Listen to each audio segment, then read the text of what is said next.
Call this meeting to order. Roll call, please. Mayor Friedel, Present. Vice Mayor Earl, Present. Councilmember Calvianakis, Here. Councilmember Watts, Present. Councilmember Larrabee, Present. and Councilmember McMahon and Councilmember Skillencourt are absent. Thank you. Rachel?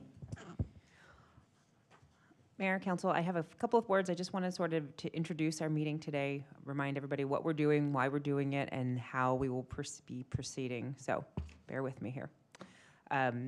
Today's Capital Improvement Program work session, I want to take a moment to frame the importance of the discussion in front of us. The CIP, at its core, is our long-range plan for investing in the community's infrastructure, facilities, and assets.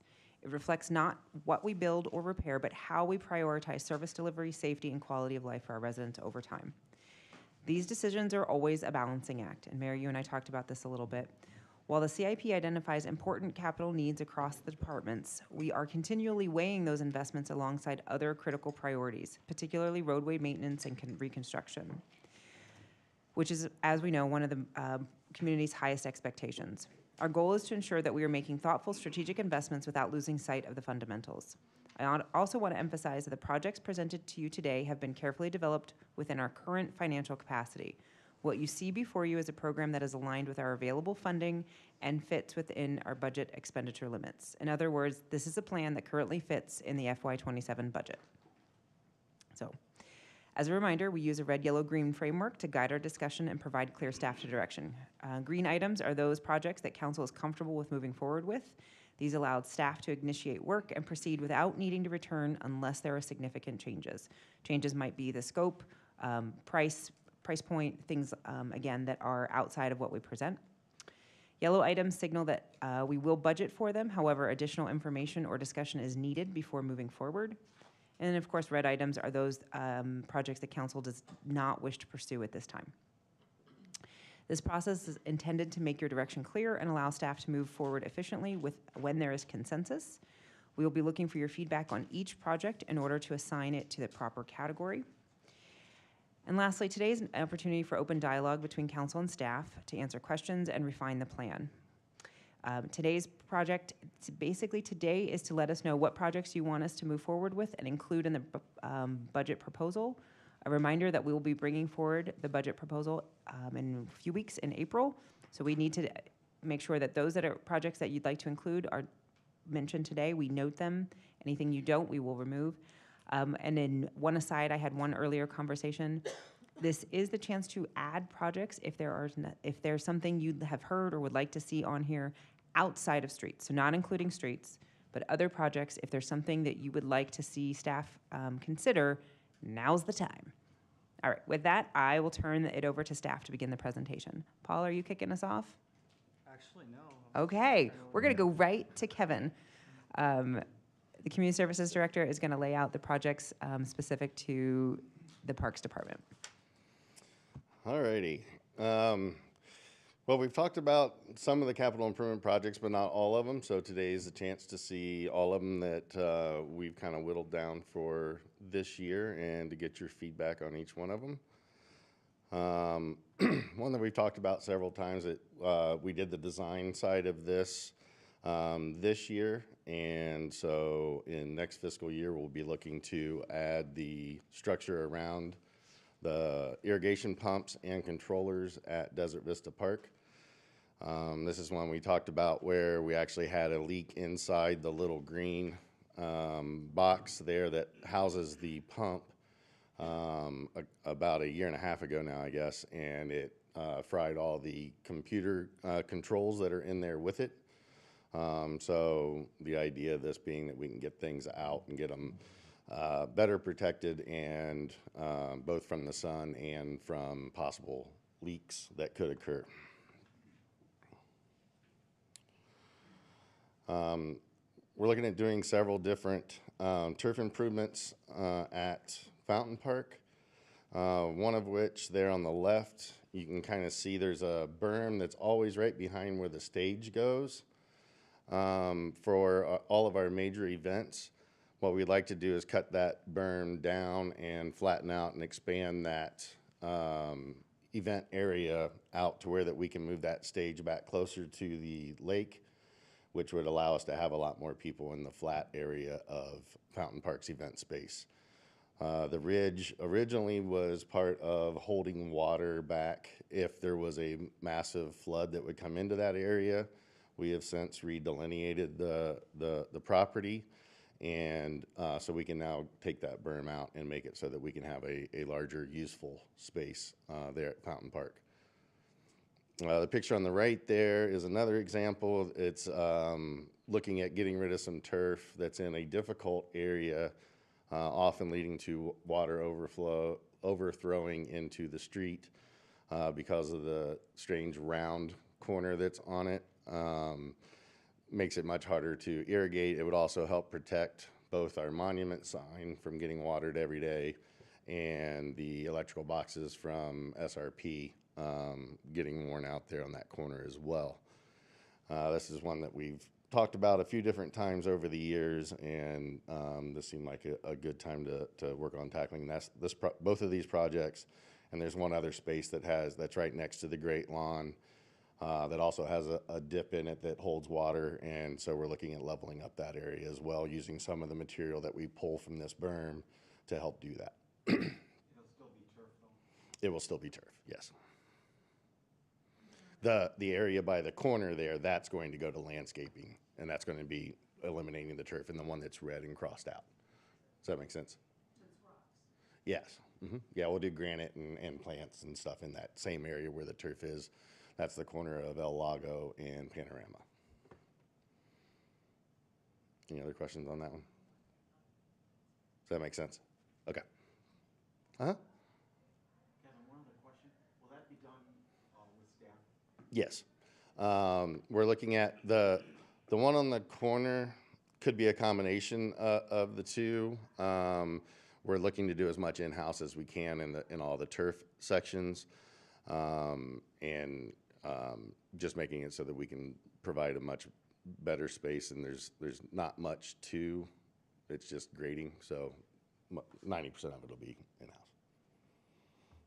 Kevin, I have a question for you about that one too. Timing on that one, I know you do overseeding obviously in the one, yeah. fall and stuff like Yep. that. How does that factor into all of this? It's 100% what That's we're the planning plan. on doing. So what we'll look at doing is when we shut down the irrigation to prepare for overseeding, that's when we'll come in and do all the projects that are in the turf. The one on the corner is less problematic as far as that goes. So that one could really be done at just about any time. But the one in the Great Lawn area will be geared around not only our events, but our overseeding to where that we won't interrupt anything. Anything else? Do I need to ask your permission to speak in this meeting? Would all of this be done for $75,000? Yes. Oh, nice. Yeah, that's the key to doing it a lot in staff, so in-house. That was easy and almost painless. Mm-hmm. I'd like to go back one slide, the pump house. I didn't know we were going to ask questions as we were going, Oh, yeah, so sure. my bad. No problem. What did we have allocated in '26, and how much of that did we spend? Do we have any carry forward from that, or So where are we? in 26, we did design only at 60. We're currently working with a person that we're talking about potentially doing a block building around it that he thinks he can do for cheaper than what we can. So if that's the case, then we won't need to spend that money either. And so we'll be giving that money back to the CIP and then moving forward with doing a block building around it. So we had $60,000 allocated last year. We haven't spent that yet, and we No. may or may not spend it going forward. Yep. Okay. Yep. It all depends. We should find out something next week about where we're if we're able to do it the way that we think we can, and if so, then we won't need as much. It'll help save more money for.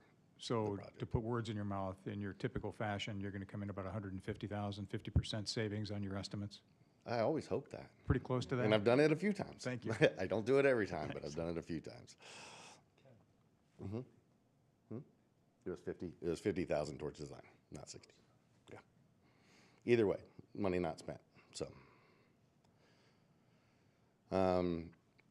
The bollard lights around Fountain Park, As anybody who's been here for a while have known, since they've been put in, they've been challenged a few different times on how bright they were and how it interacted with people that were walking around the park.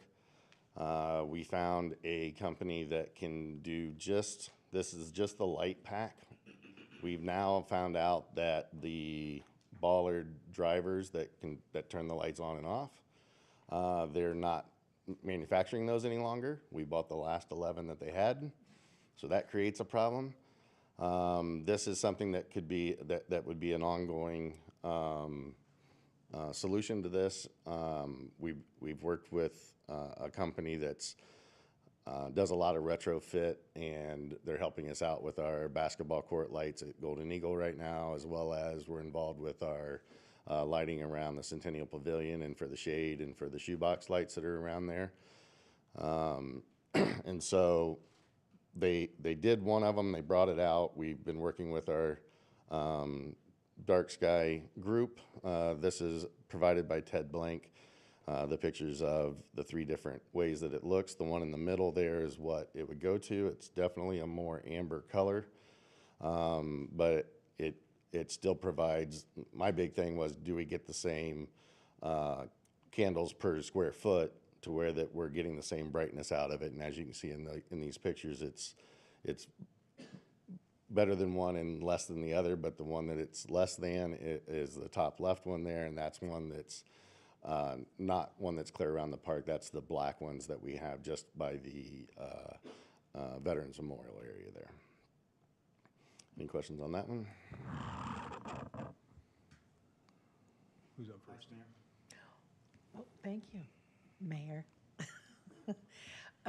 Are you replacing the whole Ballard, or you just the lighting? Because you're saying This is the just the guts of it. So it'll just be the light and the driver that would be being replaced on this. We did find a company that makes just the shell, and so that way, if we do need to do that, we can do that along with for the outer part of it, where the manufacturer that makes the entire bollard doesn't sell it in parts. They only sell it in wholes. So but you're we're just trying changing, to make it so that we can get these to last as long as we can. and you're just changing the lighting. It's not reflecting down. You're not having a reflector on there. No, it's I see it. Just, yeah, it looks like you haven't changed that part. Okay.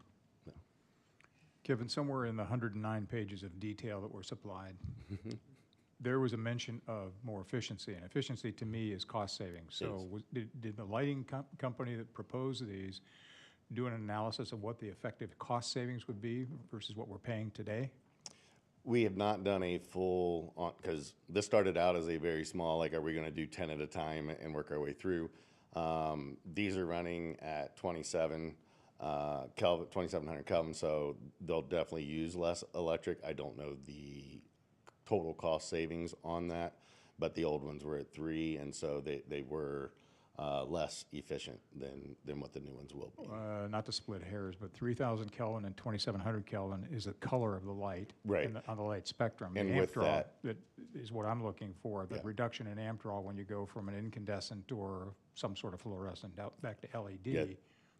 So what they did say was these drivers are more efficient than than the original ones, where it's 10 years worth of technology that's making them more efficient.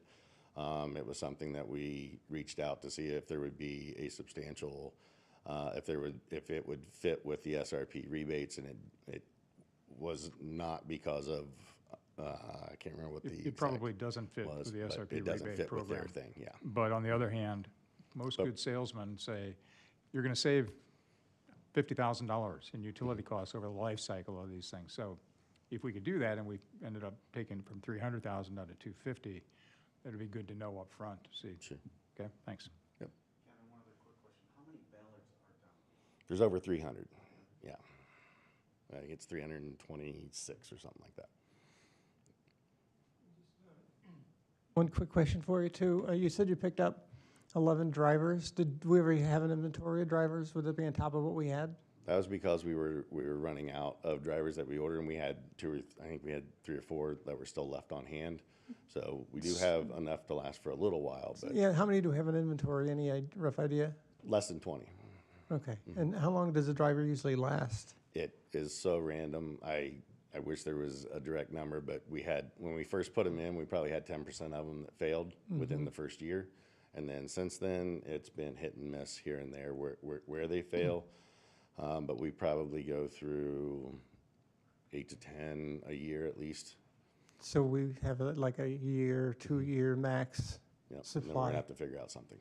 Okay. And is that kind of like just a ballast for a light bulb? Is that Similar. yeah. Similar.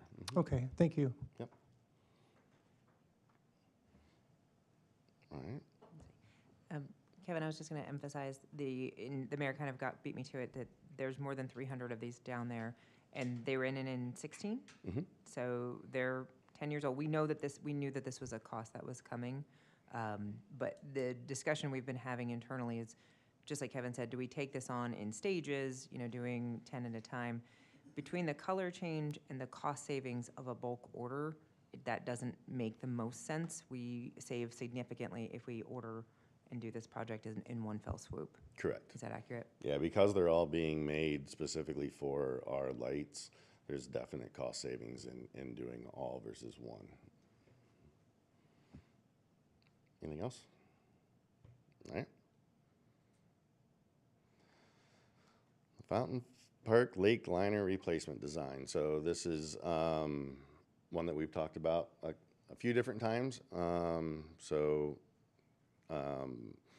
This is where we're looking to actually get into the nitty-gritty of how we can get 100 million gallons of water out and replace, or the coffer dam we talked about potentially doing, or seeing if there's other avenues that we haven't even looked at that we need to. We've looked at several, but we'd really like to get this playbook, as we've talked about, having it ready to go for if there's an emergency and something happens that's catastrophic, or as we go through time and we know that we'll start seeing, like, if it's a leakage thing, that's going to happen in a slow process, but it doesn't mean that someone couldn't come off the road and drive up into it and tear the liner, and then we're still going to be in this exact same spot. And so this is so that we can be ready for that if and when the time comes. Any questions here?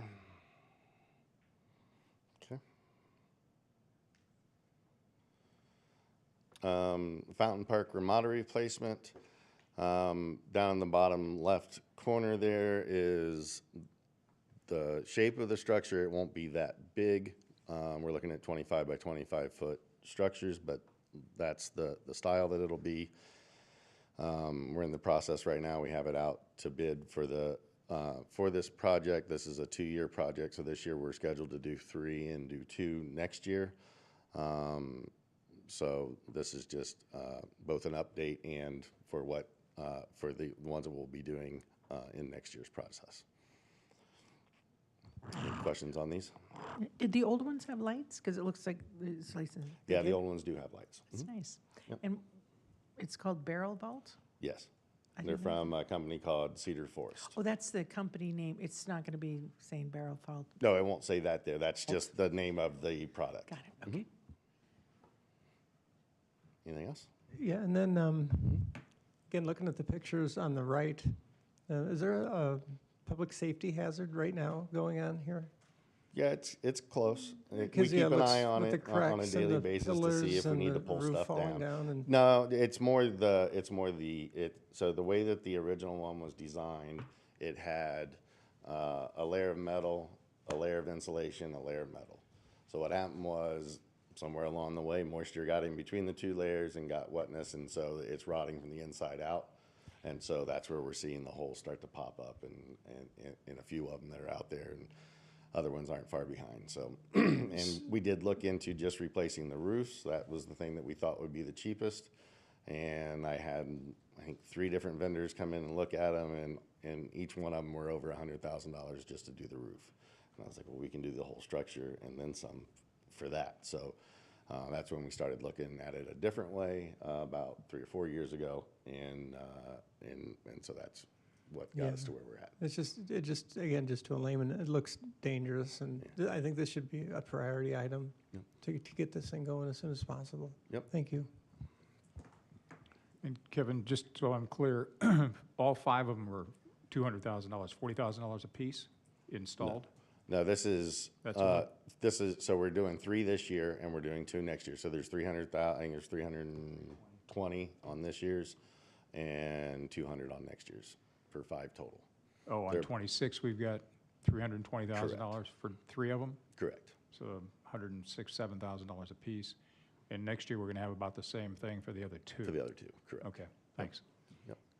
Kevin, not to steal your thunder on this, because I know you'll do a CIP update about this year's project, because it is a bridge project, but you expect this probably to all be done kind of a summer effort? Yeah, this one we're trying to finish be somewhere, we're hoping to get everything in the June, July carryover so that it'll all look like one seamless project.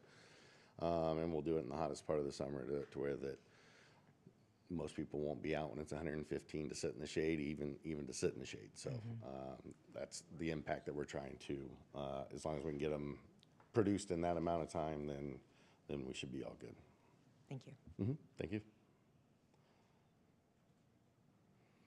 Another electrical building that we talked about that we did the design for this year, and it's in the exact same line as the other one. When we found that out, we said, well, let's try and save both of these projects from having to pay for the design side if we can just build a block building around it. There's a pad already there. So we've had a contractor out taking a look at those, one of our JOCs, and so we're working our way through that right now. We're hopeful that we can do both of these buildings at less than what we originally anticipated. Anything else on these? Easy question. What, are you just putting a new building around it? The 4 walls, foundation's going to stay the same? No movement of That's the our goal. electrical or any of the sub panels that are in there, transformer, et cetera? What we may do is, what we're looking into is everything that's on the left side of that picture is swinging that around to the outside wall, because that little building there is going away. So it seemed like $200,000 for that size building was a little expensive. Yep. So But with there's a all the little bit of electrical, it wouldn't be electrical involved. Yep. relocating all of that stuff? Exactly. Okay, Yep. thanks.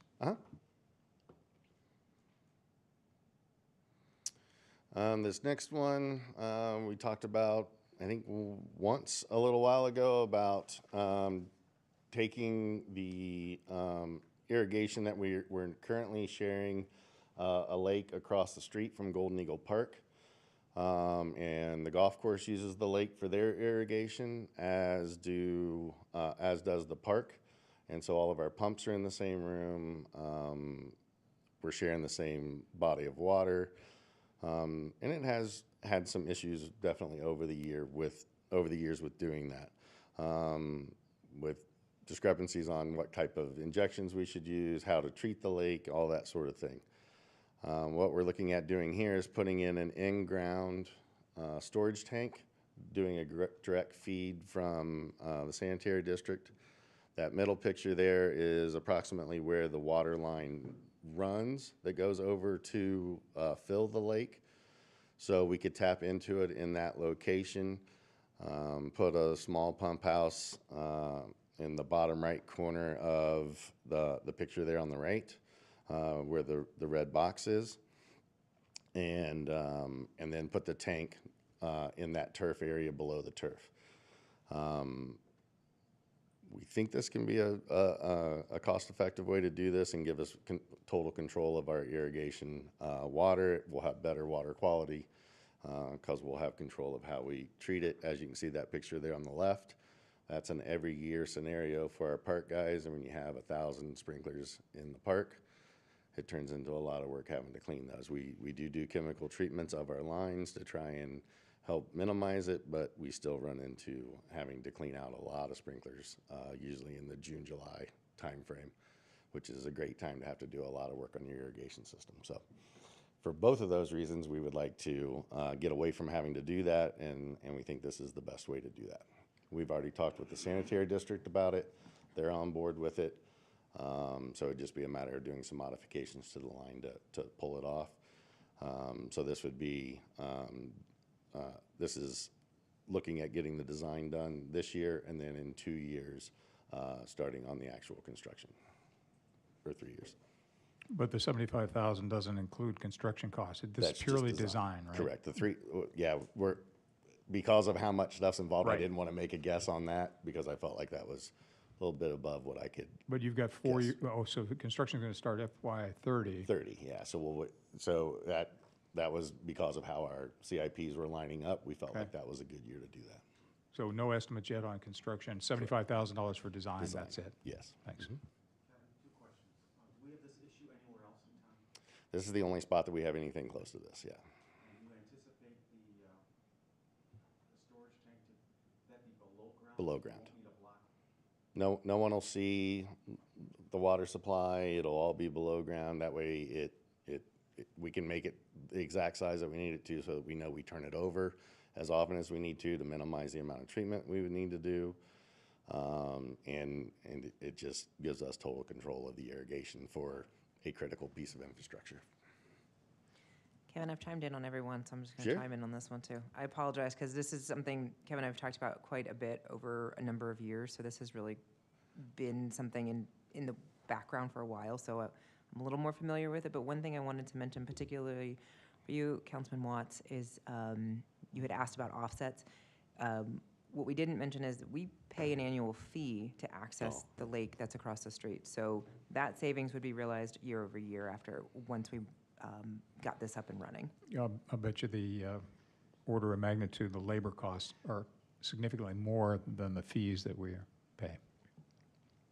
You'd be That's why surprised. it's a reduction, not a total cost coverage. Yes. Yes, but there is that savings to be just to be clear. Anything else? All right. The next one is Sierra Madre Park, which is a location that's north of Golden Eagle Park. You can kind of see it on this map there in the top center. Is the location of it. It butts up to the property that the school just sold. And so with the development that could be going in there, if that development does go in, we feel like it would make the most sense to try and capitalize on development already going on and then adding in a new park along with that. Feeling like, and then being able to, we've already had some preliminary discussions with them about maybe with them having their heavy equipment out here, helping us out and doing some grade work. In order to do that, we have to have a plan in place to be able to pull that off. So what we're looking for this year is to get the design done so that we know where we need material, where we don't. Start looking into the challenges of having a dam at the top of the park versus at the bottom of the park, which is kind of where we're at Golden Eagle right now, where everything backs up into the park. This would kind of be on both sides of the dam. There's 10 acres on the upstream side of the dam, and there is 20 on the downside. You can kind of see that better in this picture. So you can see the new development there in that top left corner. And Sierra Madre Park has access to a couple different streets there we're looking at. There is some amazing views down through there. We were out walking the space not too long ago, and it's just it would be a nice size community park that would have a lot of great views, and we could really capitalize on some views of nature in that area. Kevin, Yep. has anybody talked to Toll Brothers that they might help pay for it? That's where we're talking to them about helping out with doing some of the groundwork and doing some of the grading side of it and that sort of thing with that yep, we certainly have had those discussions. Mm-hmm. Yeah, and like I said, we have to have the plan in place to where that we know what we want to do before we can do that. We're also looking at partially funding this with some development fees to help with that cost mitigation as well. Is the 6,000 just design, or is that doing It's the park? 600,000. I'm sorry, Yes, yes, 600, that's just design. Yeah. just design. Yep. Ooh. Yep. How receptive has Toll Brothers been? Fair. Yeah, they But were, it- yeah. They got a smoking deal on the land, so they've Yeah. got a little bit of They- latitude. They seemed like when we were having our preliminary discussions with them, they said, yeah, let's have those discussions down the road. So the 600,000 then is inclusive of the 200 from the development fees? And that development fees come from Toll Brothers, the construction side, from their, no? Not directly, no. You got That it. was quick. That was quick. Mayor and Council, Councilman Watts, so it's just from the existing development impact fees that we have. We're planning to spend most of it this year potentially on Skyview Park. So we have about 1.44 million today. The budget that we're asking for is around that amount because of the expanded scope and stuff, and Kevin will talk about that more. So, but we are projecting to bring in additional revenues. The fees are, is it almost April 6th? Almost April 6th. So the new fees are going into effect in a couple weeks. Our projections have gone up for those revenues. So that's even probably a conservative number. We're projecting over $400,000 of parks impact fees next year. So we're just earmarking some of that money to go towards this. And through the entire process of, if we do move forward on this, we would use basically as much of the parks impact fees that we're bringing in. That's what we would earmark to try to offset the costs of the entire park construction. And as long as you're up, Paul, Come back. yeah, just one quick question for you. I know development fees, if you don't use them within 10 years, they revert back. Mm-hmm. And so do we have any development fees that are close to expiring that we should be using up right now? Yeah, great question, Council. And we don't have any that are approaching the 10-year mark. We track that every year. I think we have some, I don't know if it's parks or our streets impact fees that are close to 6 or 7 years. Those are the Okay. closest to the 10-year mark. But we're going to spend that on the shade widening pretty soon here. Right, It's right. just getting started. Okay, good to know, but Yeah. thank you. Before I get down, or let Kevin again come back up, but I did want to mention that, and I'm sure Kevin will get into this, but it makes me a little antsy. With moving forward on a park like this, it does bring an operational aspect. It will cost money to staff and utilities and things like that. And it's included in the book, and I'm sure Kevin will talk about that as well, so.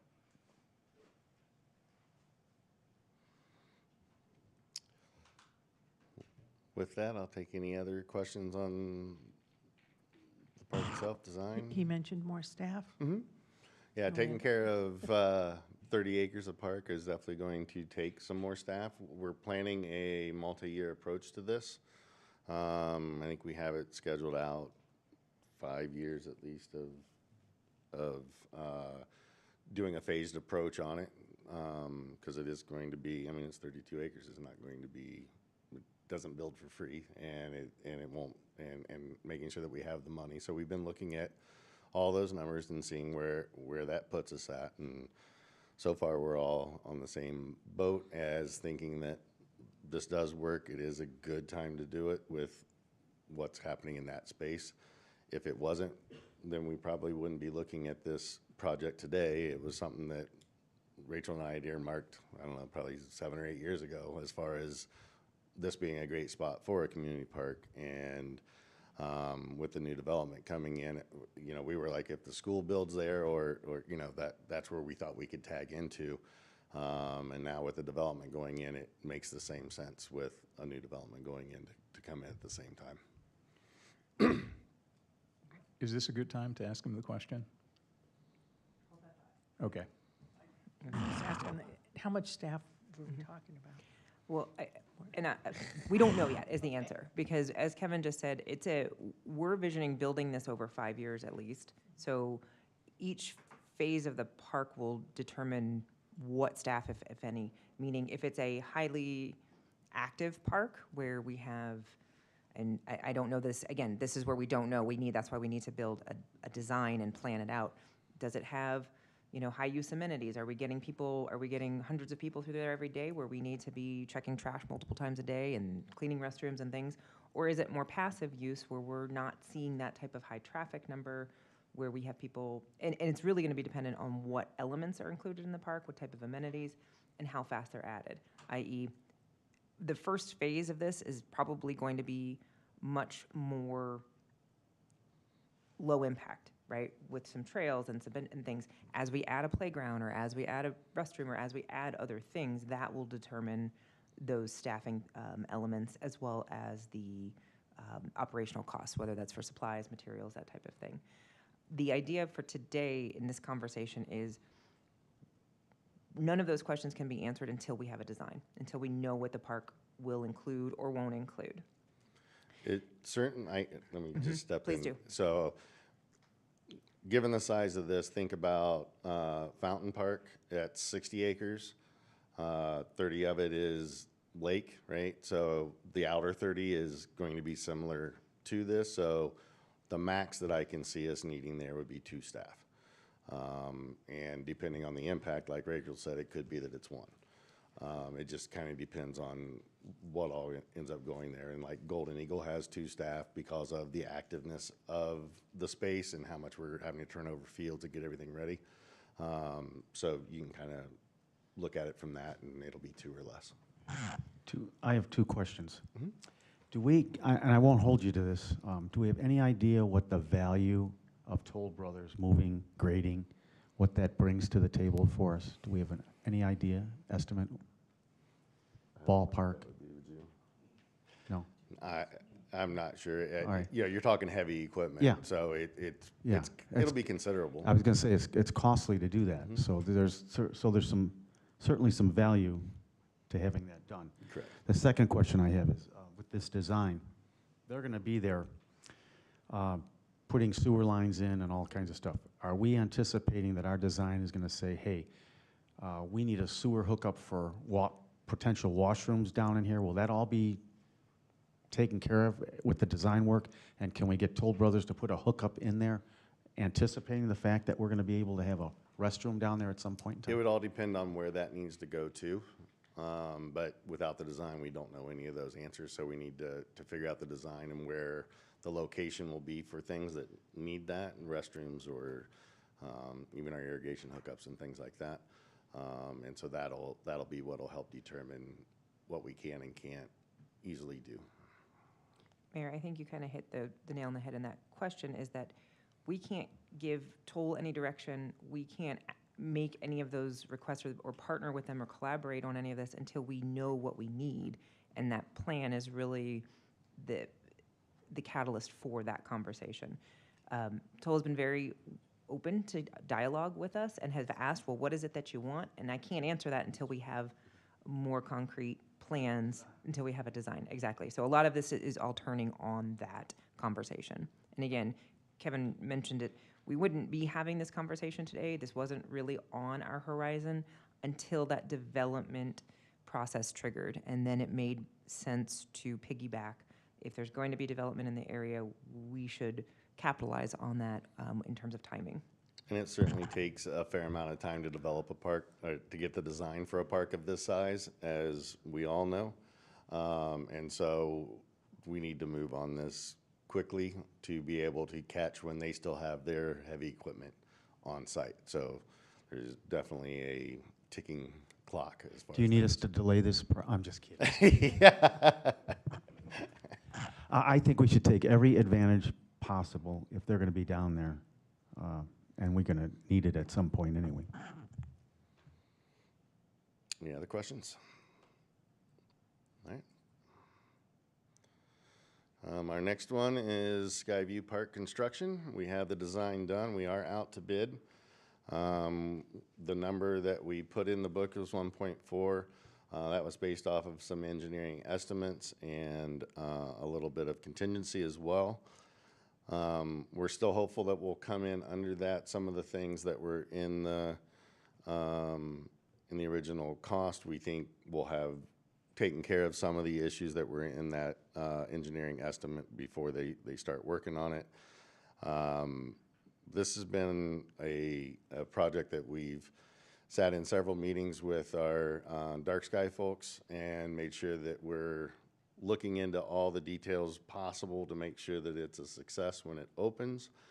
And so there was a lot of design things that had to be thought of, especially with a hillside coming down on Golden Eagle. We've talked about this before, about the headlights coming down and around that corner. as well as vehicles turning onto Bainbridge.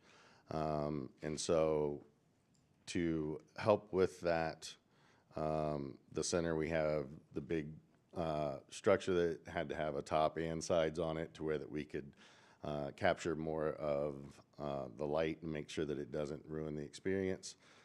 We're doing red lighting inside, push button activated to where that we can turn on and off the lights and make it so that it's usable both if we want to have something that's not directly to dark sky viewing, but just towards having a place in the evening, it will be lit normal. And then when you go to doing dark sky viewing, you can push a button, it switches it to red lighting, and so it won't affect your eyes.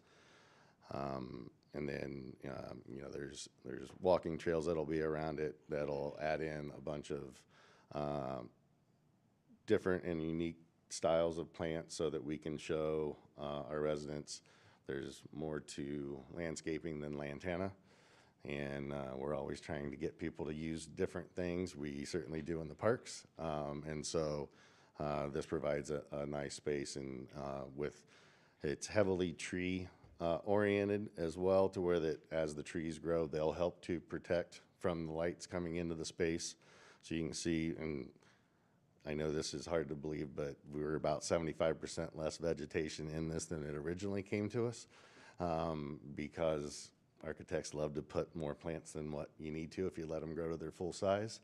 So we did that reduction, and so we think this could be a very useful space, not only at night, but also during the day, being able to have outdoor yoga, which we're already doing in some of our other parks. But this would be a quieter, off the beaten path space to do that at as well, and hold other classes at as well.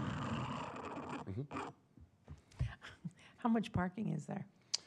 So that so along, we did parallel parking there in the parking lot to where that no headlights could turn into the space. That was a big concern from for the light pollution coming in and affecting it. I think there's 13 to 16 spaces, something like that, in that area. And then we're also going to restripe Golden Eagle Boulevard like we did down around the ball fields, to where there could be some on-street parking as well if needed. I'm hearing lots of complaints about the narrow road there because they've done that by Golden Eagle. So then this would be narrowed near this as well, just like Golden Eagle? Correct. Yep.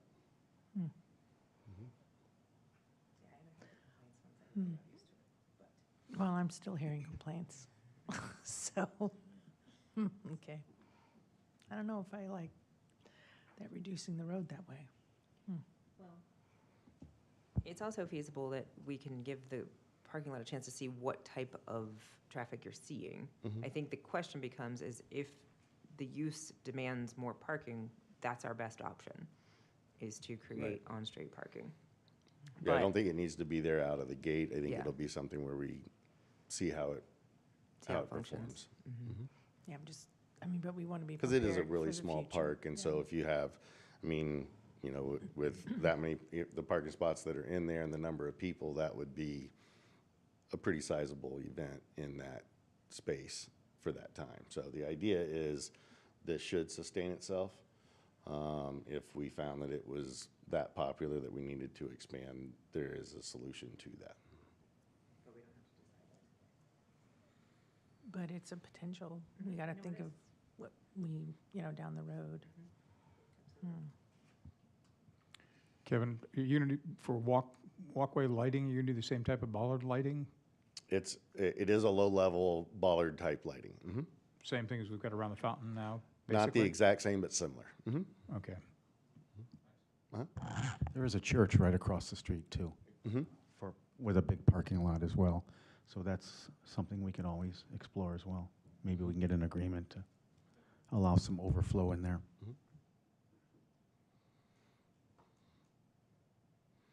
Any other questions? Okay. Kevin, This next one is back behind the community center, there next to the Centennial Pavilion area. we have a turf space back there that's so sloped it's not usable. And so what we would like to do for this coming year is bring that grade up to where that we can activate that space for things like cornhole or could be, you know, anything that needs that flat space. And I know that Kathleen's talked about activating that space for several different things, and it just isn't usable the way it is for any of the events we have back there or on the day-to-day basis. And so we would like to get that space to a level that is much more usable and get it done before the property behind it gets developed, to where that we're not matching their grades, but they're matching ours.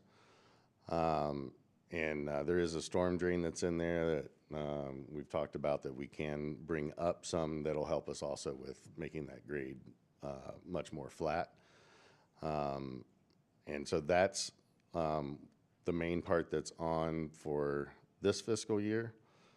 And then the next part is over next, right behind the building, putting a shade structure over that section of turf that will help shade that hallway that is usually around 95 degrees when you walk down through it in the middle of the summer.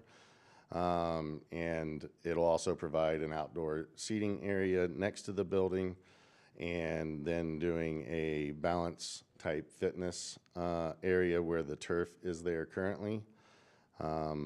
We've been doing a lot more balance and core strengthening type classes, and they've been doing so well we had to move them into the ballrooms. So we know there's a demand for it. One of the problems that I've heard several times is they wish there was several of those. This would provide a way to be able to do it on your own time. It would be open to the public. It wouldn't be part of the membership of the community center. But I think all things considered, adding in, you know, the shade blocking the sun from hitting that side of the building is going to be a huge asset as well. Several years ago, we talked about expanding the community center into this space and having this be a fitness area or a coffee shop area. We had several different ideas for it, and that price number was knee buckling. This is a slightly different beast to that. And so this is what we're recommending for both of those spaces. Questions? Uh-huh. So the shade structure, Mm-hmm. at some point we talked about the need to replace the windows and doors. That won't have any impact on. Now, what we're looking at is doing a cantilever from the shade structure side and having it tilt up towards the community center building. And so that way it would go vertical enough to make sure that the sun never comes through those windows. But it has to be 10 feet away from the building itself because of building codes. And so we'll design it to where that it's able to accomplish both of those tasks and still maintain a safe distance. We need to change the codes. We're going to change everything today. Other questions? All right. The next one, we pushed back for the third year of the linear park development to do the shade structure on the west half.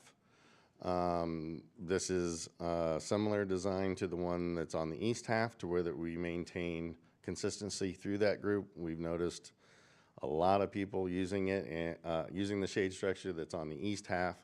When they come down to the west side of the avenue, we're seeing a lot of people sit in really tight groupings in this area to find the shade that comes from the trees that are there. But there just isn't much that's there midday or even into the evening hours, where adding a structure where we could place the picnic tables in that area to where you could be in the shade would be is definitely something that's been asked of us.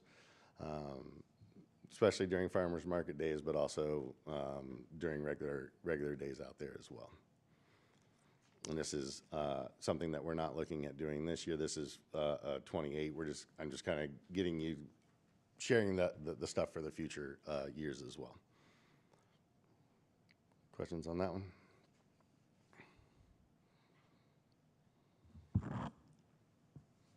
I don't know if I want to say it.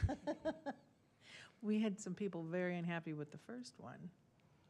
So is there anything different from this one to the other one, or have you found? We could certainly do something different. I think that if we're not maintaining consistencies with the two halves, I've received a ton of compliments on it, and so I know that there certainly were some people that weren't happy with it. A lot of the things that they were bringing up didn't come to fruition, of blocking views of the fountain, or issues of walking down the pathway and not being able to see. It just, when it got put in and you walk down through there, none of those factors were factual. So that's what I was wondering.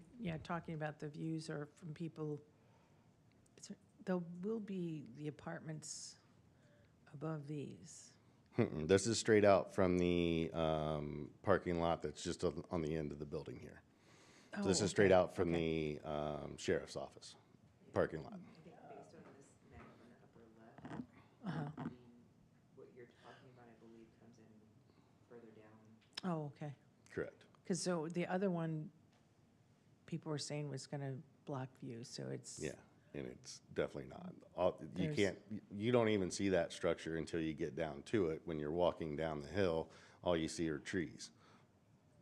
And so until you get within about 100 feet of it, you don't even see the structure, because there's too many trees down there that block it when you're walking down the path. So I want to say this very gently. The little circle thing. Yeah, I know that's something you don't like. Not aesthetically pleasing to me, but is that the only way it can be built this way? I guess it is, because that circle's over the fountain. There'd be no posts there. Yeah, we can look at that. I mean, we're still not looking at this year, we're looking at next, but Okay. if that's something that we want to, Just putting it out look there, at. that's all. Thank you. Kevin, I think the uniformity of one shade structure and another is important. I know we got a lot of criticisms from 50% of the people, but the other 50% of the people like it. So it's 6 of one, half dozen other. My question really is, what are we spending in 27, if anything? Nothing. Or is this all in 28? we just pushed everything back. Yeah, all to 28. Okay, makes sense, thanks. This next one's also a future project that we're looking at. This one we're looking at fiscal year 34. This is the hillside that goes up from the back of the skate park. It's super steep right there. And having that turf up there has been problematic. And so what we'd like to do is bring in a shade structure down closer to where the bowl is of the skate park. And in part of helping to be able to do that, you can see the picture on the right there is looking kind of from the street yard entrance close to there. And it goes uphill before it goes downhill. So what we want to do is cut that hill off and make it to where that slope doesn't have to be near as steep. It's probably a 4 or 5 foot high berm before it starts going downhill. That doesn't serve any purpose other than making that hill steeper. So what we don't want to do is come in and cut that down to where that we can have a much less steep area, and then we'll come in and do some landscaping on that hillside versus having that hillside be turf. So that'll be something that we'll bring back to you at a later date, but just wanted to start getting it so you can see what we're looking at for down the road. Any questions on that? I have a question on that. At one point, I thought we had kicked around the possibility of putting some bleachers or some kind of seating in there. Is that still something we're going to think about? Yep, that's part of what we're looking at doing with the shade structure. Do we have any kind of grant money or anything like that we can look Not at yet. for that? No. Not yet. Doesn't mean that we won't be looking for it, but right now it would be too soon to have that. Mhm. Any other questions? All right, then this is a cutout straight from the budget book. So you can kind of see the where we're looking at years out into the future, and the total cost for each one of the projects that we're looking at. And then I'll take you to the next slide, and we can start looking at red light, yellow light, green light information. Any questions on this page? Do you have the total down on If that? you keep going down, is there a? Oh.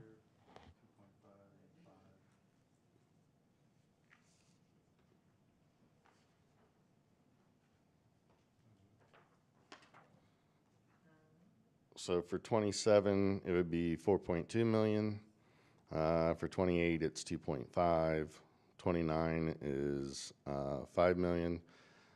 And 30 would be 3 million, a little over 3 million.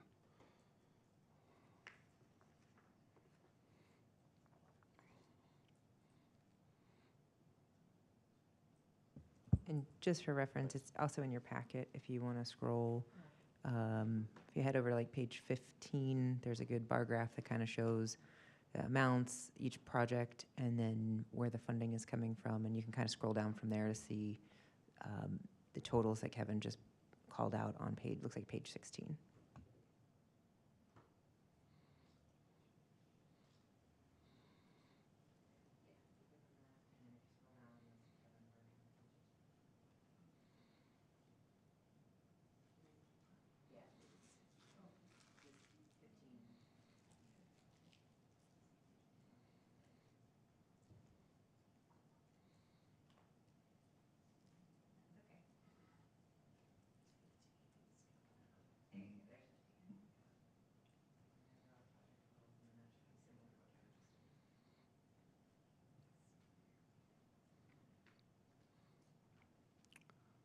So then we can just go through each one of the projects. I did the green highlight over the 3 projects that are this year and next year projects.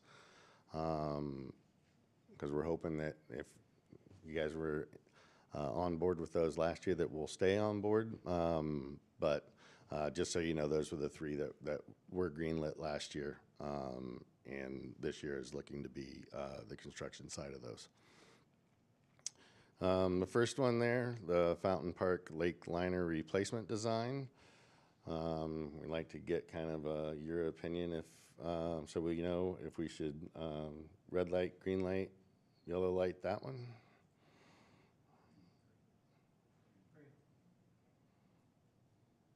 Anna, what do you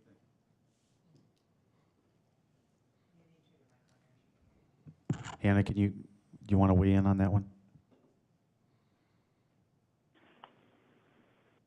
I think I'm a green light. Thank you, Mayor. Thank you. Okay, sounds like we got a consensus there to green light that one. Sierra Madre is the next one. Thoughts there?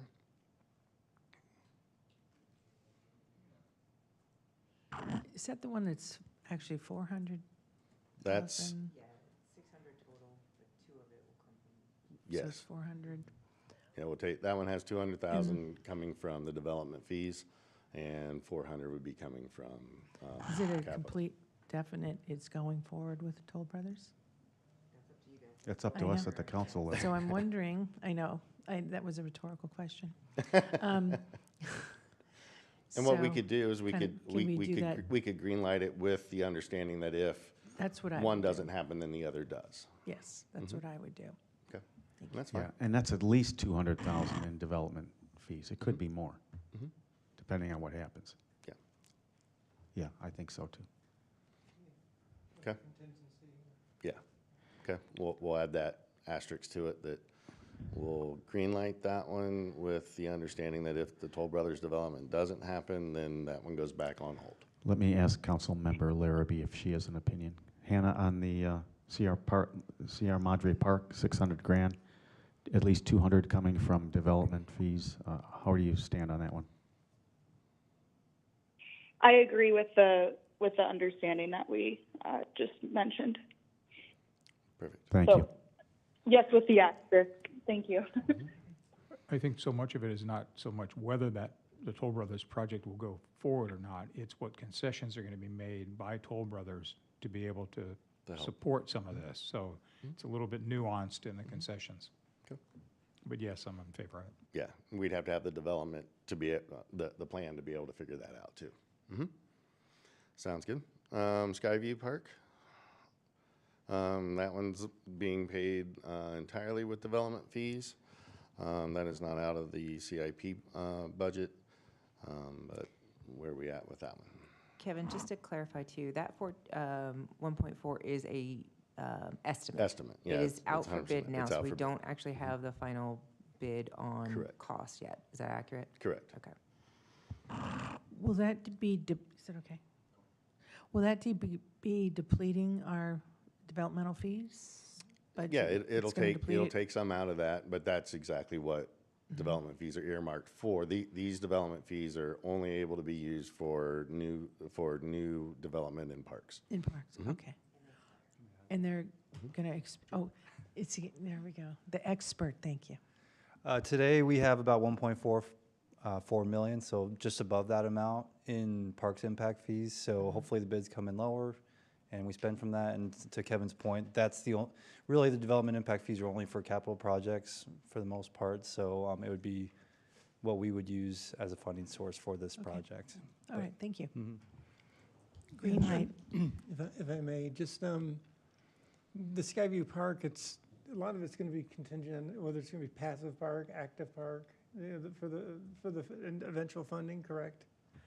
Well, so that's more, what we were talking about in That's terms Sierra of Madre. funding, that was more Sierra Madre. Okay. This park it's only 3 acres, not even, 1.5 acres. One and a half. Okay. Yeah, and so it's designed for extremely passive use, and it's designed for the access to the dark sky. Right. Essentially, it was all born out of the concept that we are a dark sky community, but we have nowhere to send our community to actually look at the dark skies because none of our parks meet those standards. So people were trying to find dark parking lots, go to the trailhead, all these places that were closed are not meant for those purposes. This is designed to give 365 access to sky viewing and complement our dark skies. Okay, and so we're not going to deviate that much from our plan? No, Correct. no, that's the intent. Okay, great. I was going to say, you could just say, you know what, we only have so many dollars to spend, and you can get that to come in under budget then. Right. So, Hannah? Hannah, how do you feel about Skyview Park? I like it. I'm only a yellow light because I want more information. I'm a yellowish green. How's that? Thank you. Okay. Do you want to talk about the next three, or are we good with the three that were greenlit last year for design and implementation to move into construction? Okay. All right, we'll keep those in. The Fountain Park turf reduction, grading, and drainage work, where we talked about the event space and the corner and doing some grading around. Are we good with that one?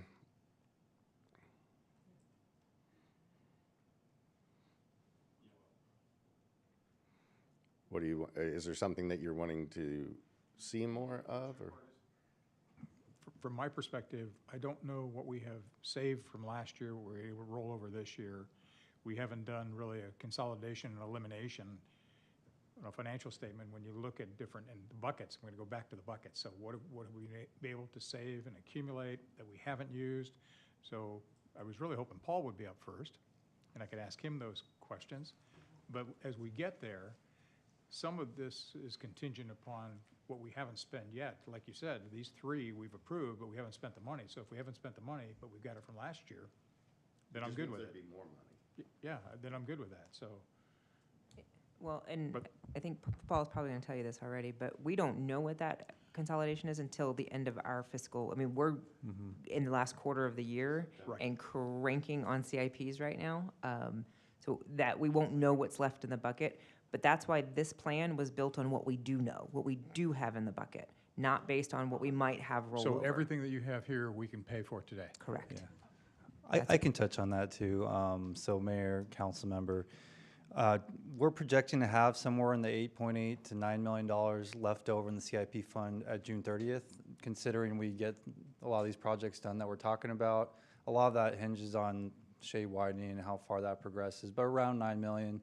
And we're projecting 1.5 million or so in ongoing revenues next year from construction sales tax and investment earnings. So that's 10.5 right there. We also have general fund excess reserve savings at the end of the year.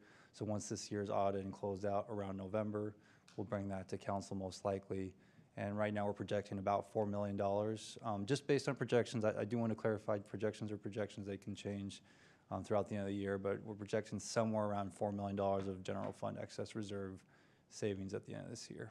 Perfect. That's exactly what I was looking for. And really, if it had prefaced all of this, I wouldn't have to think so hard. So, Yeah. thanks. I'm good. I'm good. And Thank just you. because I like to get in the nitty gritty of things, the other thing to think of is we are bringing on a large project now with Sierra Madre Park. Of course, like Rachel mentioned, we need to do the design to really, we put numbers in the budget for the next 5 years just to get an idea. But when we know that number, and the downtown, which Justin will talk about too, those change things, and that's why we are kind of trying to stagger some of these projects. But it is a bit aggressive the next 3 years with a big project coming on. So we can't expect that fund balance to start going down. But right now, we're at a pretty historically high level for our capital projects fund. Right. And thank you.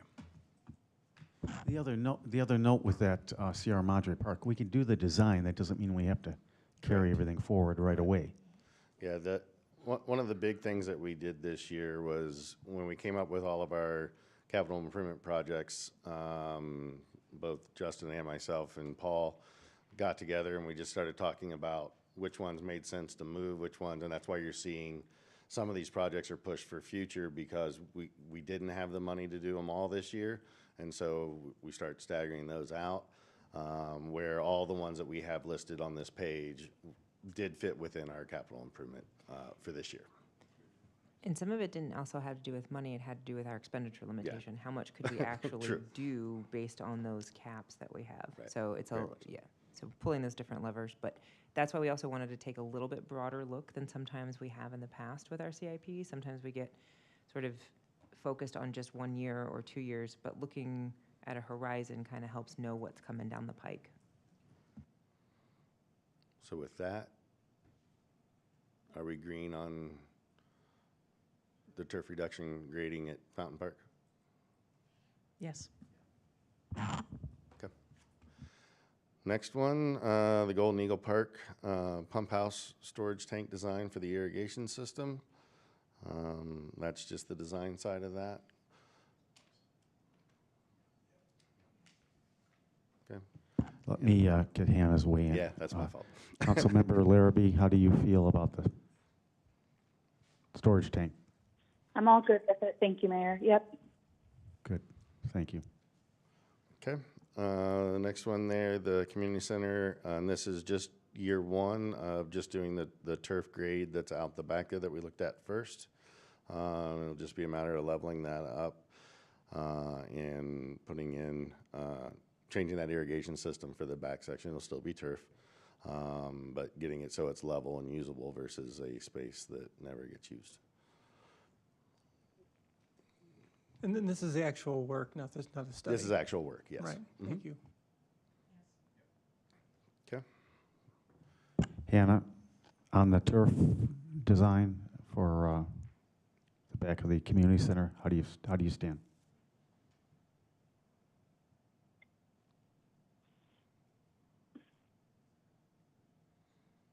For the turf design, I still am a little hesitant, but given that it's only at 50, I'm going to say I'm a green light. Okay. Thank you. Thank you. Then the last one there, the bollard light replacement, that's just the light part, not the fixtures. It's just the guts out of it. Mm-hmm. Yep.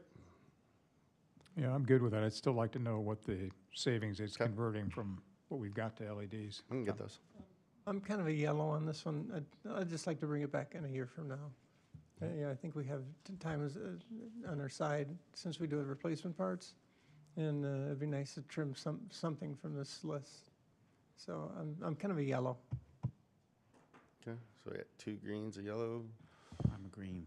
Green. Hannah, how do you feel on the bollard light replacements?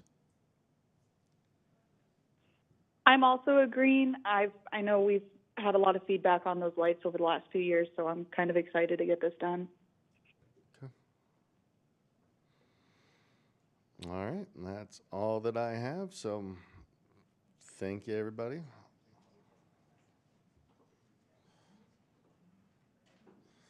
Then I'll hand it over to Justin. Sorry.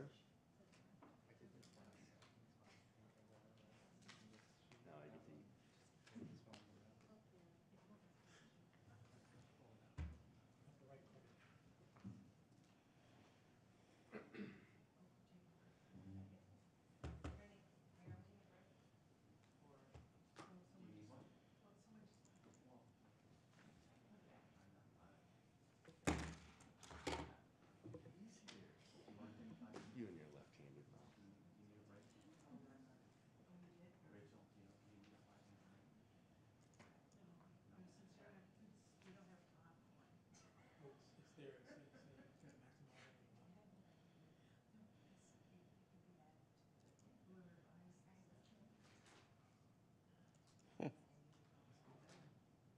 It's my first day with a computer.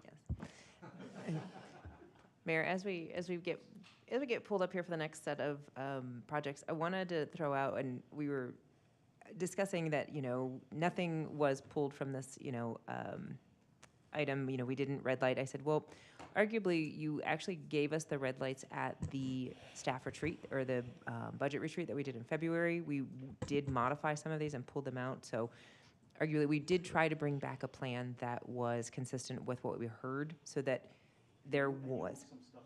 We did. We adjusted some things. We pulled out, actually, one of Amanda's projects that had gotten a no-go. We pulled that back. So I joked that I was going to put in a red light project just so that you guys had the opportunity. But that is why you're seeing what you're seeing, is that these are projects that kind of pass muster internally and aligned with what we talked about in February. So while there's not a direct red light list, we did try to make sure that we only brought forward what we heard was consistent with your initiatives. All right, Director Weldy, are you ready to go? Yes, ma'am. Fantastic. Take it away. Thank you. Thank you for the opportunity. We're going to expand a little bit on the opening statements from the town manager at the beginning of this meeting. She is, in fact, telling you that we spend not just days or weeks, but months, oftentimes years on these projects. When it comes to public works and capital improvement, our primary focus is always going to be on public safety. Public safety includes all modes of transportation, obviously the infrastructure, which is not just the streets, but it includes the infrastructure that services the parks and the buildings. As we drill down deeper into those infrastructure and multimodal needs, then we start looking at the past. What feedback have we received? Who have we heard from in regards to the elected body, the public as a whole, town management, and what have we observed? And then we go out and look at those locations, sometimes multiple times. The stuff you're going to see here from Public Works today is based on needs. It includes infrastructure, flexibility in regards to mobility and the opportunity for people to move freely around the community in a safe environment. It also includes placemaking. Infrastructure includes that segment simply because when you have an area such as the downtown, it literally takes more than a decade or two, sometimes even 3, to take that vision through development and design and implementation. I'm going to give you just a brief example. The Avenue of the Fountains between La Montana and Saguaro, the sidewalk program took multiple years of planning and budgeting, and then phase one of that section was built. That is the section that we currently walk on that ended most recently in front of Park Place. And then there was an interim sidewalk placed in that area that connected to another one that would take you down to Saguaro. That also included lighting upgrades, and it also included some seating and the palm tree islands that we are all familiar with that currently house the lights. Another example is the linear park. For the longest time, that was not referenced as a park nor technically used as a park. It was an area that was primarily inaccessible to those with any physical challenges. It had a dirt trail that went down through the middle of it. It had a lot of trees that needed help and an incredible amount of water features that were mostly donated items from the residents. That took almost 15 years of planning before it became what you currently see, excluding some minor recent upgrades, which I refer to as kites, but Kevin says shade structure. I was trying to time his return. With that said, we're going to have a discussion. As part of my opening statement, we discussed placemaking. The downtown as a whole, which depending on who you're talking to and what generation of the downtown you're discussing, when I reference the downtown in this, I consider the downtown the area from El Lago basically to Palisades and La Montana to Saguaro. There are different definitions of what the downtown is. This section right here we've discussed over many, many years, not only with this elected body, but previous elected bodies, and rest assured we will discuss it with the future.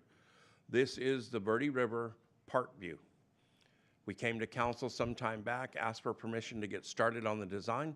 We've been working on the design. It's on a relatively fast schedule.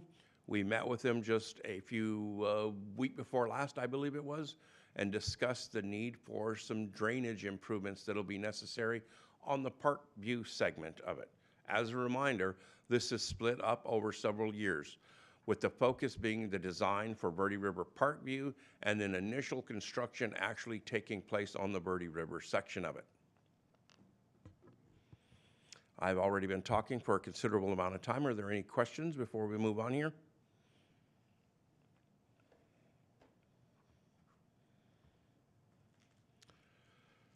We had discussed multiple years that it takes to plan stuff. This is Ashbrook Wash. Ashbrook Wash runs primarily east and west, just north of Palisades. It originates up in the McDowells and then enters into Golden Eagle Park, and it joins two others in that location. Downstream from Golden Eagle Park, it crosses several of the roadways, including the area adjacent to the high school, which is Hampstead, and then the next undercrossing is Fountain Hills Boulevard. That's the section we're focusing on. During some storm events over the last 5 to 7 years, some of them had a very negative impact on Golden Eagle Park. It also had an impact on the area that you see on the screen. In this area, there was lateral migration. Lateral migration is when the flow of water eats away at the slope of a wash. In this particular case, the lateral migration was 70 to 80 feet wide. And when nature was finished with its artwork, there was a 7 to 8 foot vertical wall, 1 foot adjacent to a home that is in view here. With the support of the previous town manager and the incoming town manager, we worked to secure contractors. We had an abundant supply of donated boulders at various locations throughout the town. We worked to stabilize that area and backfill it. As part of that, we immediately began to work to establish the Ashbrook Wash Slope Stabilization Project.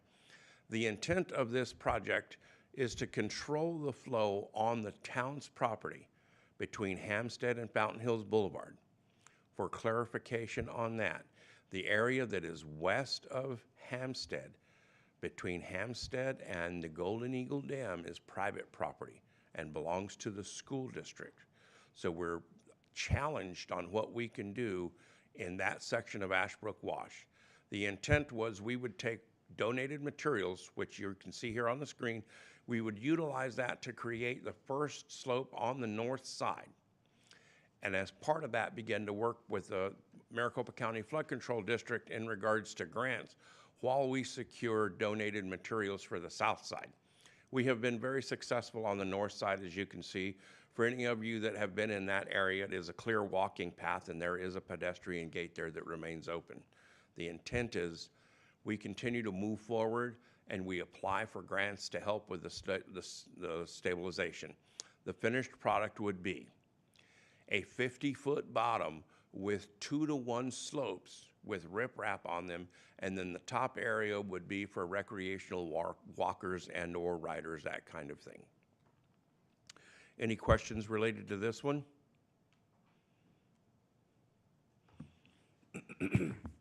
This is a multi-year Hang on a second, Justin.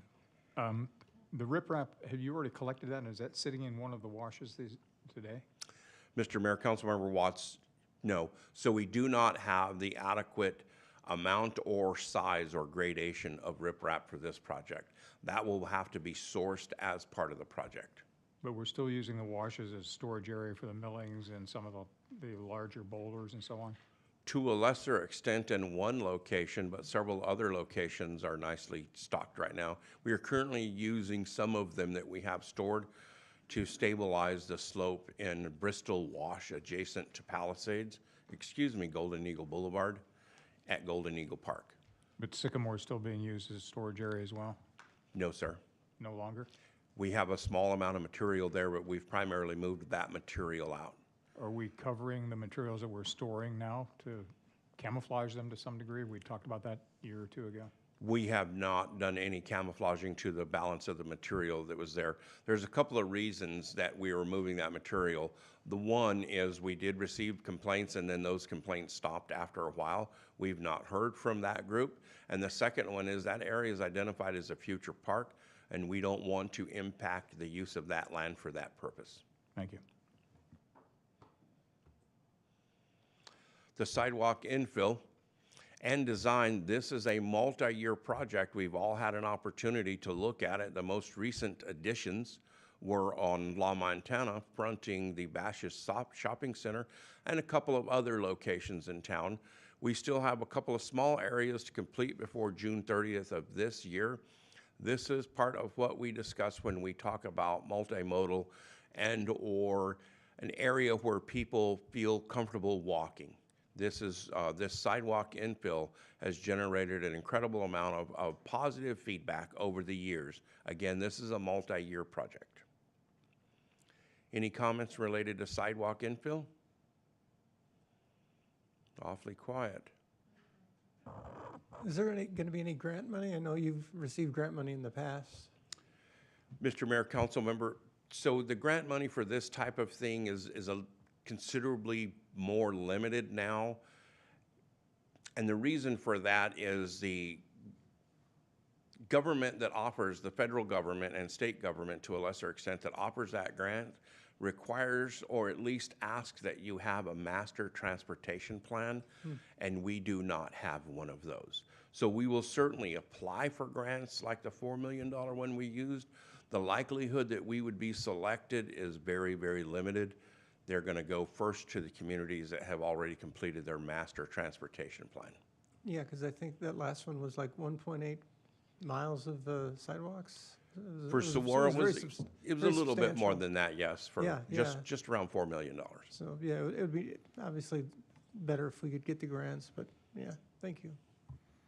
So you get $325,000, and that's per year. You get 26 and 27, but on the spreadsheet, it's got $1,625,000 over 5 years. Is that correct? Councilmember, I'm not actually looking at the spreadsheet, so I'm not sure what you're referencing. Councilmember, I work with the departments to put the 5-year outlook together. This is basically a year-to-year project that we just are including in the budget to continue doing sidewalks around the town, but the council can change that at any time. So ignore the $1.6 million. Pay That's attention over to a 5-year 325. period. Right, at 2731. So the 325 is what you anticipate spending every year. That's the budgetary amount that we will be including as a multi-year program every year until council changes that. Thanks. Talking about long-range planning, Shea Boulevard has been in the works since it was gifted to the town from Maricopa County almost 35 years ago. As part of that gifting, we agreed to continue the master transportation plan that had been put together by the county and the state. We are currently working on that phase eastbound between Palisades and Fountain Hills Boulevard. We anticipate that we will not be completed with the project this year, and we're asking for a placeholder in next year for the ability to pay for the balance of the agreement. Any questions related to this one?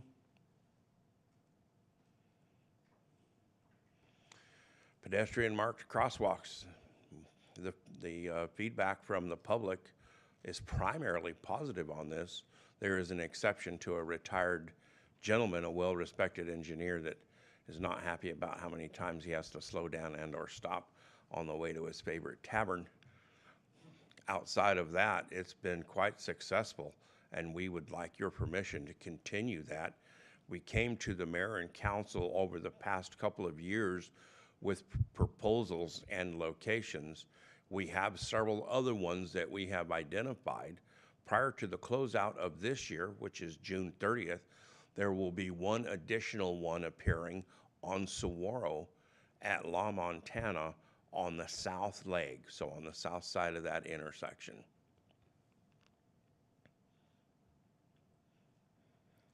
Any questions related to that last one?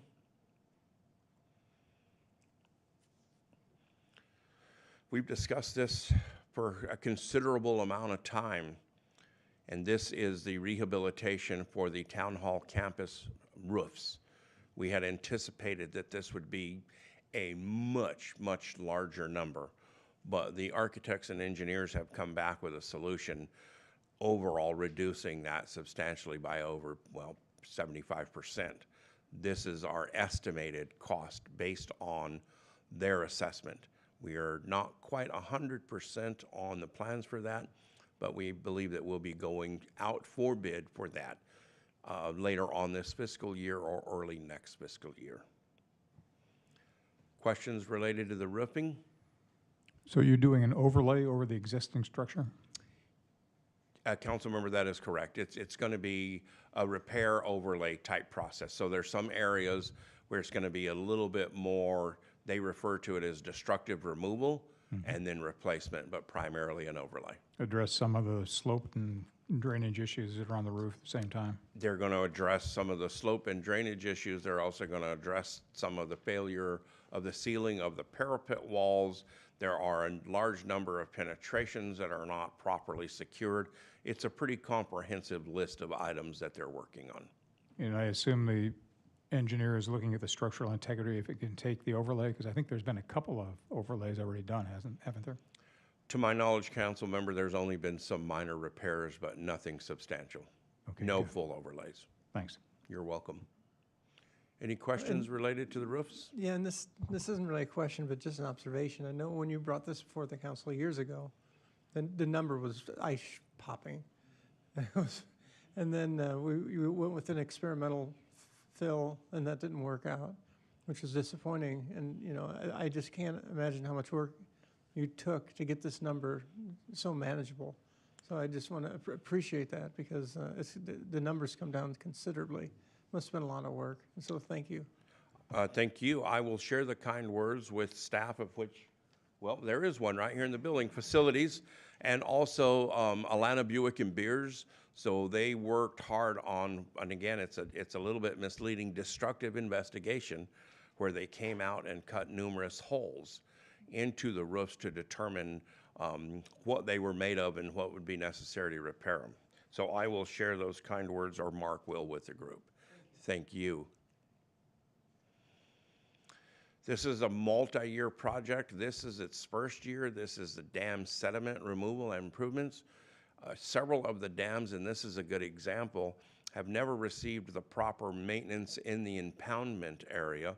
For clarification, the impoundment is the area on the upstream side of the dam where the design is to hold water temporarily and then it flows through the dam at a slower rate. Our capacity at several of them, including Golden Eagle Dam in the past, was at such a rate that we had backwatering and or overtopping in some of the areas. So this is a multi-year project to remove that material. This material, when practical, possible, and suitable, will be used on other town projects for fill dirt so we can reduce the overall cost there. One of those locations is Ashbrook Wash. In the event that the community center project goes through the very bottom layer but not the top one, could utilize some of this material. Any questions related to dam sediment removal? Library Museum. So this is the air handler, and Mark is certainly the leading expert on this, but this one will replace that aging infrastructure that services those buildings. It's a pretty elaborate project. And I do believe it does come from the Facilities Reserve Fund, but is technically a capital project with a different funding mechanism. Questions? Seems a little odd.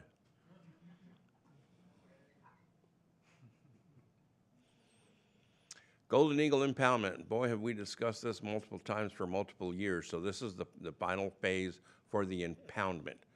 To be clear, the impoundment is the dam in the area in front of the dam, and to a lesser extent, the 3 washes that feed into that. This final phase will include the removal of the sediment and the vegetation in the impoundment area adjacent to the multi-use path that runs along the outside of the ballpark. It will also install trash racks on the 2 inlets. And this is a mostly grant-funded project from the Maricopa County Flood Control District. They'll fund up to 75% of it, and the town will fund 25%. Right now, the plans, which are as close to 100% as you can get, are at Arizona Department of Water Resources, ADWR, and the Maricopa County Flood Control District for review. That review process takes a little while, but once again, we anticipate that we'll be ready to go to bid, if not late this fiscal year, early next fiscal year. Good question for you. This got asked to me yesterday. We did all that work in Golden Eagle, and there was a little bit of an eroded area, and then we were going to do some vegetation in that area too. Where are we at with that? Do you have Mr. Mayor, earlier in this conversation, I had discussed moving some of the boulders from different areas. So that's one of the areas that we're going to work on. We have been working with Kevin and Kyle, so the director and the superintendent of the parks, on that area that you're describing. In their opinion, and I don't disagree with this, we should not be placing any vegetation there because it is likely to be washed away during future events. So we're going to do a little bit of modification, and we're going to add some strength to that area, and then the plantings will take place elsewhere in the park. So it'll just grow back naturally. Yes, nature will restore it to the extent that it can. Any questions related to this one? So we have to turn plans around in 10 days, but the county doesn't have to adhere to the same thing?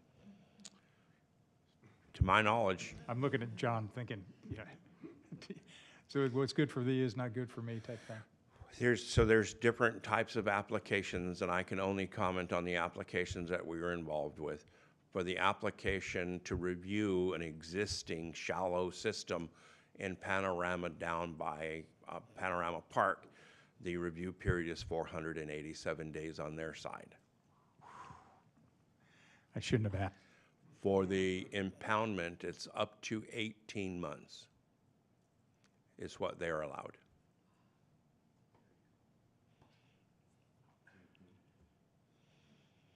That's why it's important to get out in front. This is a new project. This might come as a surprise to you, But probably last fall, while I was walking over to check on progress from a new structure being built on the town's property, I discovered water backed up against the museum library. I did go to my boss and express the frustration in myself for not having noticed it over, I don't know, 18 years, that there were sandbags up there once again. We have a building that was built approximately 2/10, that's a little bit more than 2 inches below the surrounding grade. I simply never picked up on that, and I feel terrible about that. Having said that, we reached out to Alana Buick and Beers. They secured the services of Kimberly Horn. This is the design that you're looking at right here. So the intent is that we would do this in fiscal year 28, but we want to finish the design now. So there's a little bit in this year for that, and if necessary, we may have to put some into next year, but we don't see that right now. So again, this is design now, and then address it in 28. Questions? This is a multi-year. In the coming weeks, you're going to see some activities on Palisades where the guardrail out there is simply dilapidated and has to be brought up to the standards. We can no longer make repairs to it. And in the outlying years, there will be additional locations on Palisades that we will address. This is one that we've had numerous internal discussions about, including yesterday. We received a large number, not unreasonably large, but considerable amount of complaints about the lighting on the avenue being out related to the palm trees. So the pilot program that's out there is just that. And the type of lighting that was used to demonstrate how it could be with appropriate funding and appropriate lighting, well, they have a tendency to either one, fail, or two, we have a number of walk-by electricians that make adjustments and or fix things on their own. It's not just limited to Avenue of the Fountains, it's townwide. So we are proposing that not only the infrastructure be corrected, which is necessary, but that a more durable industrial type of lighting be placed in this location, and to a lesser extent, and I don't mean any offense to anyone, tamper-proof, most of them, so we don't have some of these challenges that we're facing. Any questions related to this one? All right. Here's the summary of all of them, including the total. It also includes the 5-year horizon. That 5-year horizon can be a pretty big number. Keep in mind that each year, staff comes back to the council after weeks and months of internal reviews, and some of these are subject to change. We look pretty successfully at the next year. Beyond the 1-year horizon, I feel a little bit uncomfortable. I can't imagine how Paul feels about the 5 and 10 year, but he can describe that certainly better than I can.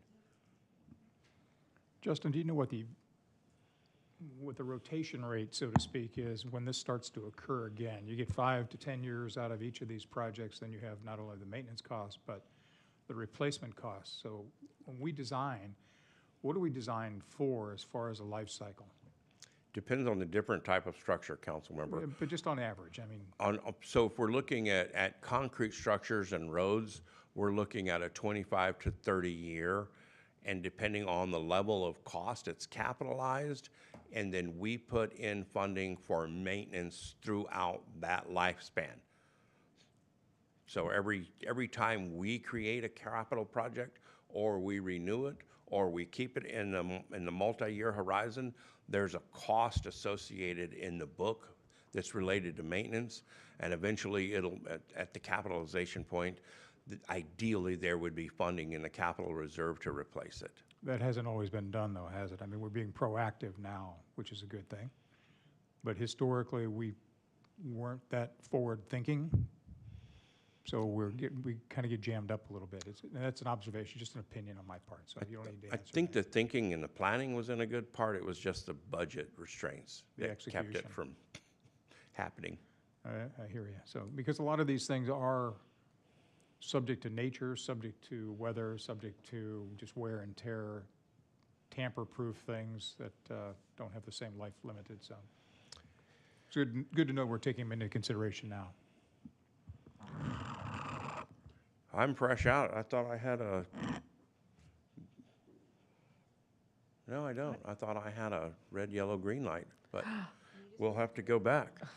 Yeah. I seem to have misplaced that slide. Justin, can you just go back to your list then? Let's was go gonna back be to the my- list. Question on there. Maybe to Paul, do we determine that we have all the money set aside for every single one of those? Come on in.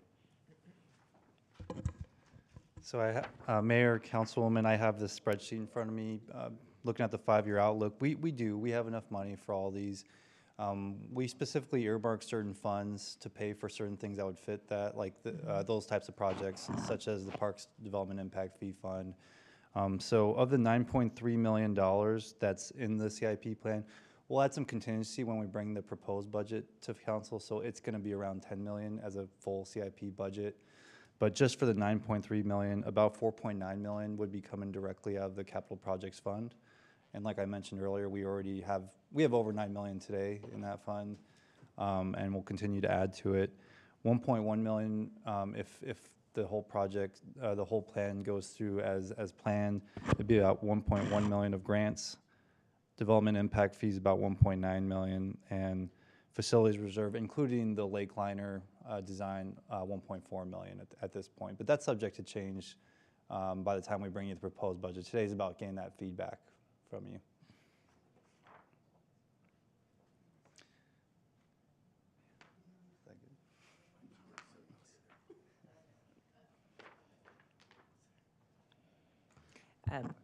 In the, sort of with time in mind, I know we're getting on to almost 3 o'clock. I guess because there wasn't a lot of questions, maybe we take this one in reverse and go, are there anything that you don't want to green light on this list that we need to note? Not for me. I think Director Welter did a good job of presenting and answering questions. Great, I'm glad to hear that. I think so too. Again, because I didn't hear many questions, that's why I'm going this route. I mean, and Hannah, please feel free to chime in as well. Because the next question for this council is, are there any projects on here that you didn't see that you would like to see? Bingo. The one that is kind of haunting is ADOG, and I'm looking at Kevin, because with the dissolving of the ADOG entity, we have a choice. We can either make this a local park, we could change the profile and make it an access control park, much like we do other facilities around town. So what I'd ask is that maybe we do a little bit of brainstorming and figure out which is the best avenue to go, because without some sort of oversight, even though ADOG's oversight wasn't necessarily the best in the world, being nice, can we make it better? Can we keep it as a dog park? Can we manage the processes? Everything goes on, and it's extremely complex, from access to the dogs being neutered and not neutered, big dogs, small dogs. I mean, there's 100 different components. Or do we, which would probably include access control gate and making the fences higher so people can't get in? Or do we just simply take the fences down and say, let's make it a local park? So why don't we think about those and see how we can address it, how we want to move forward with it. Just something to think about that I'd ask for some consideration. So, thanks. Can I ask about that? If you were to make it the access required dog park, would we then need another employee for that?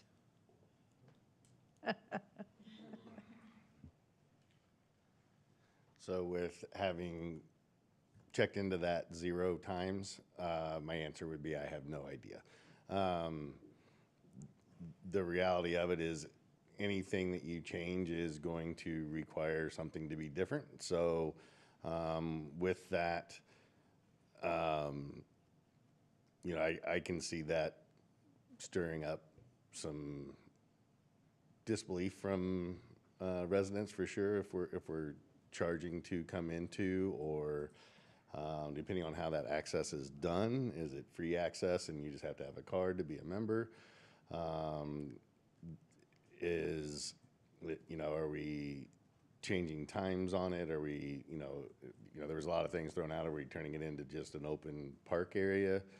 So if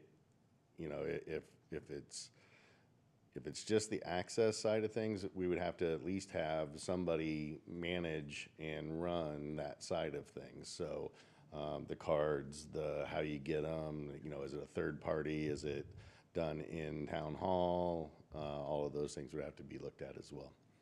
I think, to Councilwoman Earl's point, if there's a cost, then all of the costs, the maintenance cost, whatever it is, the labor costs, et cetera, should be rolled into the accessibility to that park. If residents want something that is so specific, then how do we keep it up? And so I think it considers all of the things that you identified, and like I said, there's 100+ things that need to be considered. Correct. And how we're going to pay for it, all of those things. So in the interest of this conversation, typically I need a majority of you guys to want to go down this path for us, the staff, to go and do this level of research. So I'm looking for that direction. Do we know that A-Dog is totally gone? I do not at this time. Okay, so, I know that I know Denise has stepped down and she is no longer interested in maintaining it. I know there's been some there'll be a chatter. survivor group of some sort, is I what don't know. There's been some chatter. I've heard so many different things that I would not want to say Yeah. where things are at, but I know that there's certainly. So are we going to proceed as though A-Dog will never be coming back? Is that what I'm hearing here, or? Well, so I'll say that we've always run the park on how we think that it should be. Right. With their input to help guide anything to help try and make it run smoother. No different than what we do with other groups, like, say, Little League playing on the ball fields and them having input on how we do things as well. The dog park's different because it's typically louder, and so everybody hears more of what goes on there.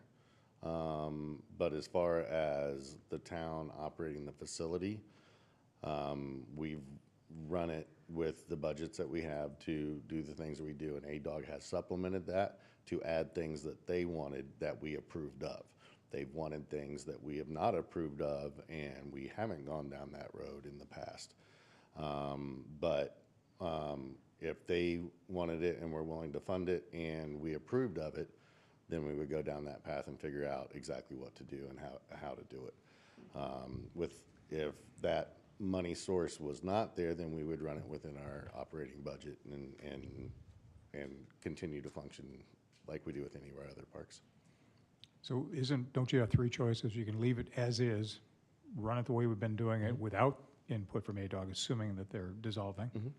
You can change its profile into a local park, or you can better control and manage it to avoid some of the fisticuffs that have gone on and the screaming and yelling, and big dogs biting little dogs and so on and so forth. And how would you do that? So you've really got three ways to look at this. And I don't know that one is better than the other. All I'm asking is that we look. I kind of need a little more information on it. I don't know the whole history of A-Dog and how much they really actually did with it. So, like, was there a monitor of the dogs biting each other, as you said? And was that something just recently starting to happen, or has this always been the case, or is it getting kind of more volatile recently? It ebbs and flows. I mean, it just takes one person that goes every day that has issues with others to stir something up because they are in a confined space, and everybody has their opinion on their dog versus other dogs. And so sometimes it's hot and heavy, and sometimes it's pretty relaxed. And here recently, I haven't been hearing a lot, but 6 months ago or so, when Rick and I met with the A-Dog group, we were hearing a lot of stuff at that time. So it just kind of depends on who's going and how they get along with each other. So what is your thoughts on your department running it as you have been and moving forward without ADOG? Honestly, it doesn't concern me. Okay. I don't have any problem with us. I mean, like I said, ADOG was the extras that came Okay. in, not the day-to-day. That they didn't fund any of the things that went on in the park that was treated just like our other parks. Now they would come, you know, we had some complaints the last couple of years about how no money was being spent there, but that wasn't true either. It was that we did a big push 8 years ago, and then it has to wait its turn to get back in line, no different than all of our parks do. You know, we just did the Avenue, we did a couple years there, we did a couple years at Desert Vista, we did a couple years or 5 years at Four Peaks Park because it was so far behind. So our parks are cyclical on when they get that update and repair and remodels and playgrounds and, you know, all that sort of stuff. So it's more a matter of if they want better than that, then they have to help supplement that cost. If they're happy with what we do and how we do it with the budget that we're held to, then we'll keep running it and make it a successful park. But if you want something above that, then there's a cost associated with that.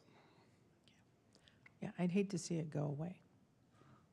Wouldn't want to make it just a regular park. Okay. I mean, I don't hang out there, but just Yeah. from what There's a I hear, lot of people it's that love it. popular. Mhm. I know it's popular. Mhm. Okay. I would just say, just keep running the park as you are without the advice and consent of ADOG, and not doing any more studies or staff time on it. That would be what I would suggest. Okay. Hannah?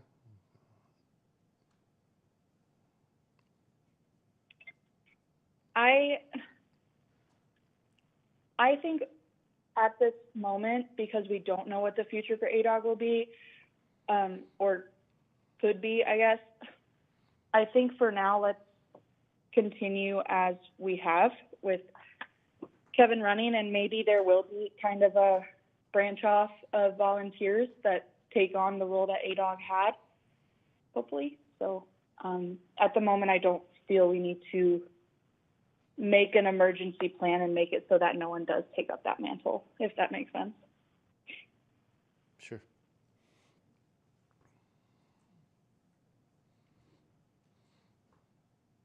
Anything else? Mayor, are there any other projects or anything else out there that we have not covered today that you'd like to consider? I know streets is another big conversation, but we'll be bringing that back. We'll be bringing that back in another time. Just for everybody's awareness, I think I mentioned this at the beginning, we'll be taking the direction from today, integrating it with the rest of the budget discussions that we've had, and we'll be bringing forth the proposed budget in early April for full discussion. Is that right, Paul? Yeah, April 14th. April 14th. Mark your calendar. I actually don't know this time. 5:30, okay.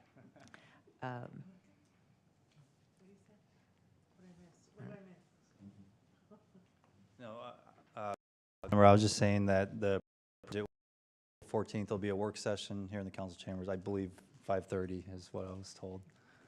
So. Oh, it's an all-nighter? It'll probably be, it typically goes about 2 to 3 hours, but I'll try to make it as brief as possible. I know we've had a lot of conversations already about the budget, so.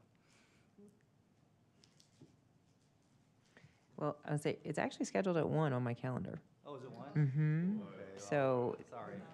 that is what, That's our numbers guy. it's like, that is what this group has decided as a body, that work sessions are at 1. That's why they're scheduled at that time. So if this body would like to make that change, we can do that, but it is on calendars at 1 o'clock. Okay. Mayor, anything else?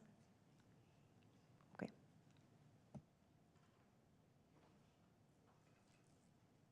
We're adjourned.